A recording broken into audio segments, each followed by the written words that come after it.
The siege of Kraków was one of the battles during the Swedish invasion of Polish-Lithuanian Commonwealth. It started on the 25th of September 1655 and ended on the 13th of October 1655. Capitulation treatment was signed 4 days later. Polish troops marched out the city on the 19th of October. The city's defense was led by Kiev's Castellan Stefan Czarnyski, while Swedish forces were commanded by King Charles Gustav and Arvid Wittenberg. Background: on August 2, 1655, when news of Swedish victories reached the city, the mayor of Kraków Andrzej Sieniawicz urged residents to organize defense of the ancient Polish capital. He also collected taxes for employment of 1,000-strong infantry unit. The garrison of Kraków was ordered to watch the city walls and control foreigners, especially Germans, who resided in the city. Furthermore, works on the fortifications were initiated under city engineer Isidora Feta and Krzysztof Mirosewski of the local nobility.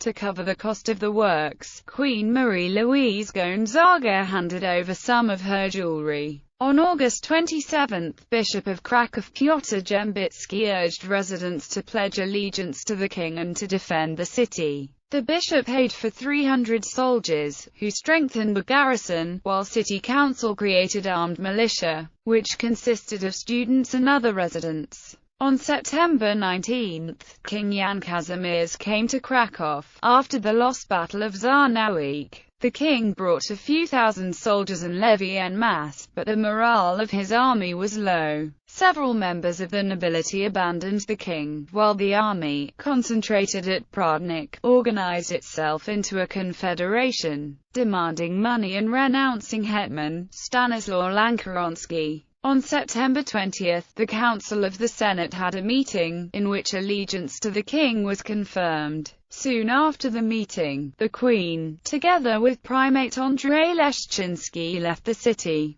On September 24, Jan Kazimierz, who had initially planned to stay in Kraków, decided to leave the city as well. Together with Bishop Dębicki, the king at first headed eastwards, to Wojnice. He then turned south to Nowy Wisnich, Nowy Sacz, and the Polish border. The siege. The garrison of Kraków, under Castellan Stefan Czarnyski and Colonel of Infantry Fromhold Wolf, consisted of some 5,000 men, soldier of the regular army, plus city militia. In order to prepare the defense, Czarnyski burned the suburbs of Kleparz, Biskupi and Garbary, and constructed a system of earthworks. On September 25, the Swedes attacked Kazimierz, pillaging it after capture. On the same day, they tried to enter Kraków itself, but Polish counterattack forced him to retreat. On the next day, Charles Gustav ordered an artillery barrage, leaving Arvid Wittenberg with 8,000 soldiers. The Swedish king himself headed with a smaller army towards Wojnice, where he once again defeated the Poles in the Battle of Wojnice.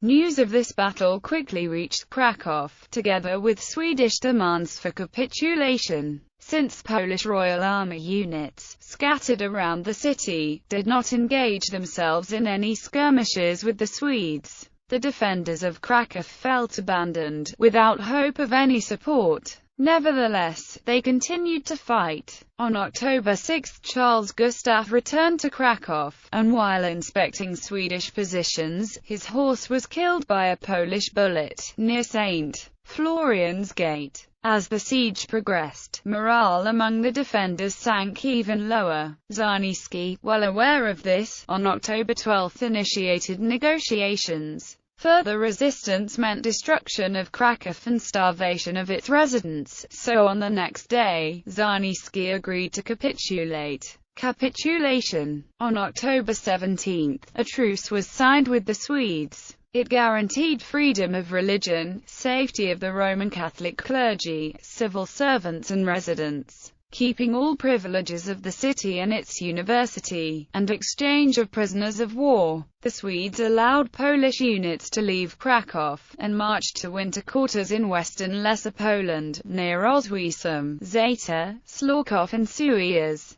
These forces were to remain neutral until November 18.